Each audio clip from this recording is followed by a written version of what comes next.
What is going on, everybody? Darkside Phil here, and today is Tuesday, April 29th, 2014. And welcome to Release Day Unboxing for this week. This is actually the first Release Day Unboxing that I have done in over a month, because there have been no major game releases in the past month. Or at least anything that's worth playing. I mean, there have been a few MMOs and stuff, but nothing that that has really, spurned up any kind of interest. And I have to say this up front, because I know I said it a few times already this year, but it is worth mentioning again, is that, unfortunately, times are a-changin'. The times, they are a-changin', as people like to say. And the reason I say that is because it seems that there is a huge shift towards making everything digital.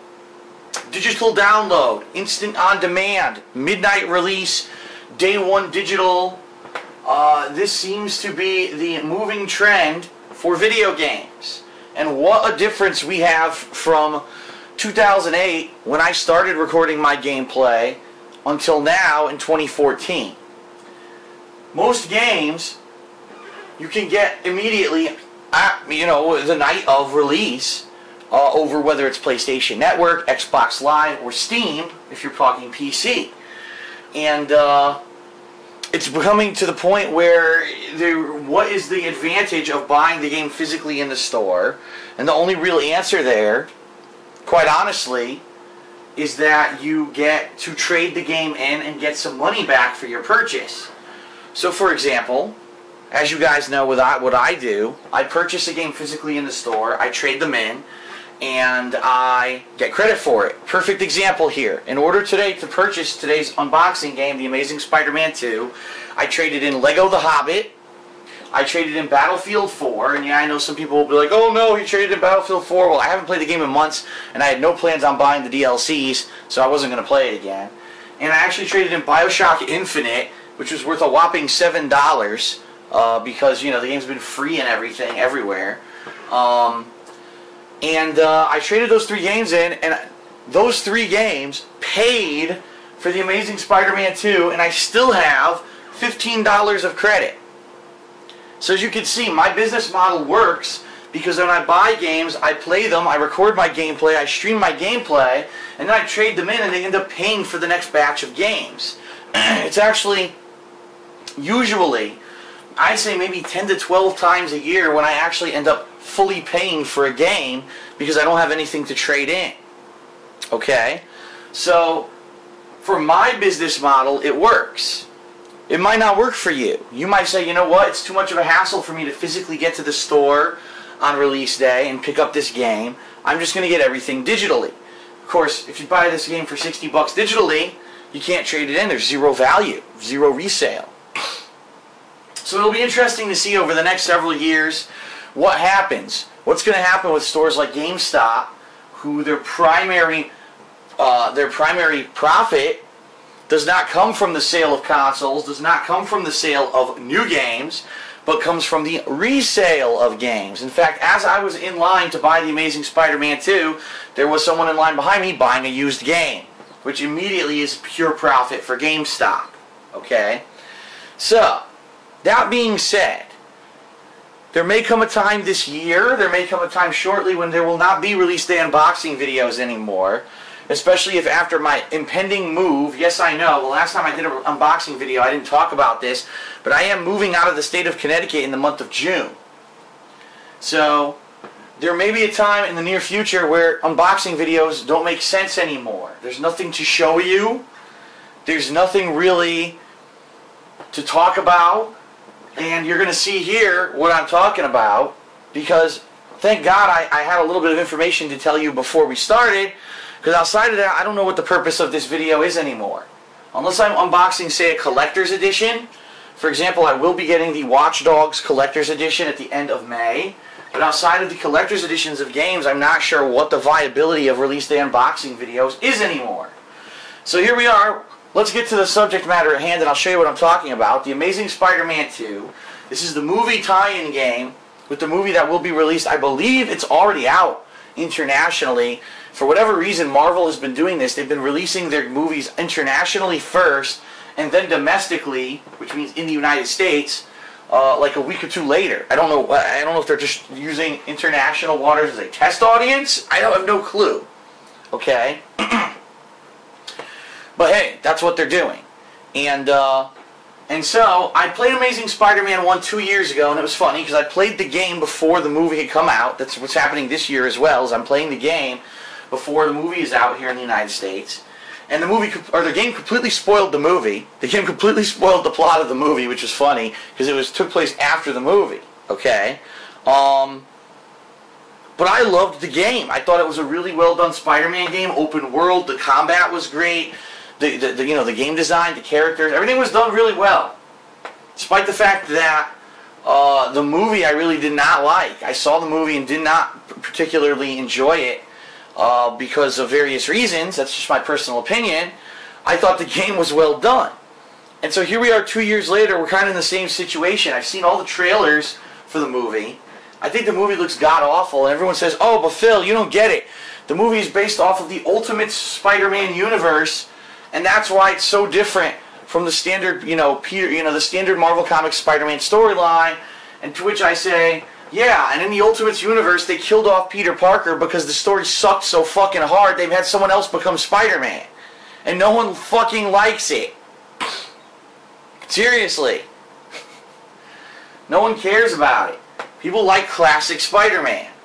And this is veering very much so from the story of classic Spider-Man. Rhino is apparently a fucking robot. Electro is now a black man who's become a blue CGI mess. Norman Osborn is an emo crying baby. And Peter Parker has the most ridiculous fucking hairdo I've ever seen. Yes, because Spider-Man could fit 12 inches of fucking hair, which he put so much gel in to get it to stick up. He looks like the dude from Glee. He does. He looks like, what's his name? Oh God, I can't remember him. He looks like the, there's a gay kid on Glee, right? One of the main characters. That's what he looks like. That kid should have played Spider-Man. Seriously. But anyway, I just don't think it fits the character. That's just what I'm saying. That's why I don't think the movie looks any good. But that has nothing to do with the game. That's the funny part. That literally has nothing to do with the game. This game could actually end up... I thought the game of Amazing Spider-Man was better than the movie. I actually think, again, the game of Amazing Spider-Man 2 could have potential to be better than the movie. That's just my opinion, okay? So we're about to unbox it, but it's funny. The one thing that's funny about this week, this is the first week since the launch of the new consoles back in November of 2013, that everything I'm doing this week is on a new console. In fact, everything I'm doing this week is on PS4. This week I'm playing Amazing Spider-Man 2. I'm playing Child of Light, which is an RPG that is digital only. And I'm actually playing Daylight, which is a survival horror game, which is digital only. So the 3 games that I'm playing this week, finally new releases after a month of dead time, there's been nothing new to play, they're all on PS4. So that's pretty crazy to think that, wow, finally with the PS4 has pretty much hit the forefront in everything I'm doing. Meanwhile, the Xbox One is going to sit here collecting dust for a while, taking a look at upcoming releases. It's kind of funny because Amazing Spider-Man 2 isn't even out on Xbox One. They canceled it, which I'm sure Xbox One owners are happy about, right? If that's the console that you opted to buy in this new next-gen wave, and then you find out that even the fucking movie tie-in cross-platform games are canceled for it. It's like, huh? I don't know. Alright, so I digress. What we're going to do is unbox it, and I'm going to tell you about the pre-order codes that I got with it. So, here you go. The Amazing Spider-Man 2, Marvel and Activision, rated teen. You flip it to the back, and it says, Dare to be amazing. Go beyond the film in a unique story, where Spider-Man discovers he's not the only one tracking down New York City's criminals. Okay?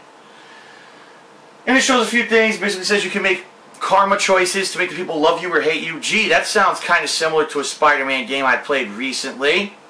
Shows the horrible 3D CGI Electro from the Ultimates universe. It says that Spider-Man will speak with people like Kingpin and Kraven the Hunter as Peter Parker, so they won't even know that he's Spider-Man. And it really doesn't say much else. It's pretty much a single player, very similar to the last game. And then when you open it, this is what I mean by, this is pretty much the end of unboxings. Wow. Thanks so much, Activision. You guys really know how to capture the hearts and minds of your gaming audience with your amazing packaging design. I mean, they didn't even try. And this is pretty much the future of games, everyone, which for me, it's upsetting because, before everything was digital only, you had so much cool stuff. Keep in mind, this was before the era of, you had trailers and you had full expose articles online and people had hands-on preview gameplay of these games before they came out. Back in the 80s and 90s, primarily you had two sources of information for games. Number one, Nintendo Power and or whatever gaming magazine was out, such as EGM or GamePro. And number two, the game itself. The game itself's packaging would sell it. If a game looked amazing, regardless of the fact that if you even heard of it, if a game looked amazing, a lot of the times you would buy it. But boy, have times ever changed. Look at this. Zero. Nothing. No instruction manual. Not a piece of artwork. Not even an inlet to sell another game from Activision. They didn't even give a shit. They were like, here's the game. Go fucking play it, kid. Wow. So I hate to say it, Release Day Unboxing has been a series that I very much enjoyed doing over the course of my, my existence here on the internet. But if it keeps up the rate that it's going, I don't really see it having much of a future unless there's two possibilities. Number one, I keep it, but I only do it for games that I get the collector's edition, which at this point might be few and far between.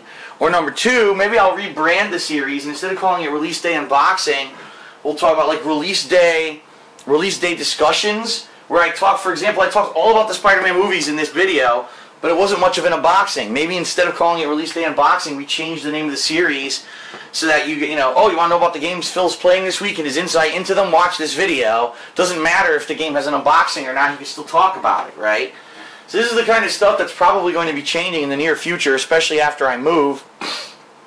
I'll have a formal office. I'll have the ability to possibly, maybe I could do a green screen shot where I'm talking about the games I'm going to play this week and we have stuff going on behind me. You know what I mean? All that's possible in the near future. So that's the unboxing of Spider-Man 2, but I do want to mention this because this is pretty neat. I'm not going to show you the codes, obviously, but this game I pre-ordered at GameStop. And it's funny because things are so digital now. You don't even have to pre-order GameStop games in person anymore. I have not been to GameStop in over a month. What I did was I went online to their website and I pre-ordered the game online, which requires zero money down. But warning, if you do end up pre-ordering a ton of games online, number one, it requires your credit card number. And if you don't pick up a bunch of games, they have the right to charge you for being a dick, basically, and having them ship a bunch of games to the store that you didn't pick up. Okay? So I pre-ordered this game online, and I got two things for it. First of all, there is the Web Threads Suit Pack, which apparently gives you alternate outfits for Spider-Man in the game. That's nice, and we'll probably mess with those during the game, see if we can look different. And number two, I'm just going to read you this. Thank you for your purchase of Amazing Spider-Man 2, the video game. Your reward code to receive 2 movie tickets to the movie on Fandango.com. In fact, it actually has a website. I think it's ActivateRewards.com. Okay. And it says you go to this website, print your movie certificate, and present at the box office for The Amazing Spider-Man 2 or any other movie participating theaters before the expiration date stated on the certificate. But the certificate expires 2 months from online code activation. So basically, I'm going to be able to give 2 Fandango movie tickets to The Amazing Spider-Man 2 to someone today. And you might say, huh? Why are you doing that? And the answer is because I don't want to see the movie. Seriously, I don't even want to spend the time to go to the theater and see the movie. I'd rather just wait. I'll wait for it to be on demand, and I'll pay $5, and I'll watch it in HD at my house, and then I'll judge whether or not it's any good. But I really do not feel like seeing Spider-Man 2, so I'm going to be giving away the 2 movie tickets that I got for pre-ordering the game today live on stream. So now, I think we finally got to the subject matter. How am I going to handle gameplay this week? Well, Amazing Spider-Man 2 is going to be my first stream today. Okay? starting literally after I encode and upload this video. Boom, I'm going to go online with Amazing Spider-Man 2. Second stream today is going to be Child of Light. It's this new RPG that's digital only that came out today on PS4 and other platforms too, but I'm playing it on PS4.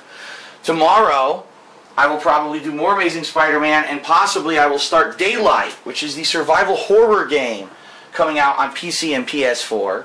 And then I'm going to be juggling those games over the next several days. Keep in mind that on Thursday I do Hate Live, my podcast. On Friday I do a stream of Oblivion. On Saturday I'm going to be busy with co-op with John Rambo. So there's other things going on during the week that are going to take over for these games. But primarily I'll be focusing on these 3 games for the entirety of this week until next week when we have more major releases to play. Okay? So that is it for Release Day Unboxing. Even though there was really almost no unboxing available, nothing to show you, I talked for 16 minutes, and that's what I mean. The future of this series is possible if, I rebrand it and call it something else. So let me know what you think about that. Would you like to see this series continue and hear me talk about stuff rather than just cancel it? Your feedback has always been integral to everything that I do, and I would love to hear what you think, okay? So give me your ideas. Thanks, everyone. And I hope that you'll join me, whether it's live on stream or watching the videos on my YouTube channel, DSP Gaming, all week. Coverage of these 3 games will be going on.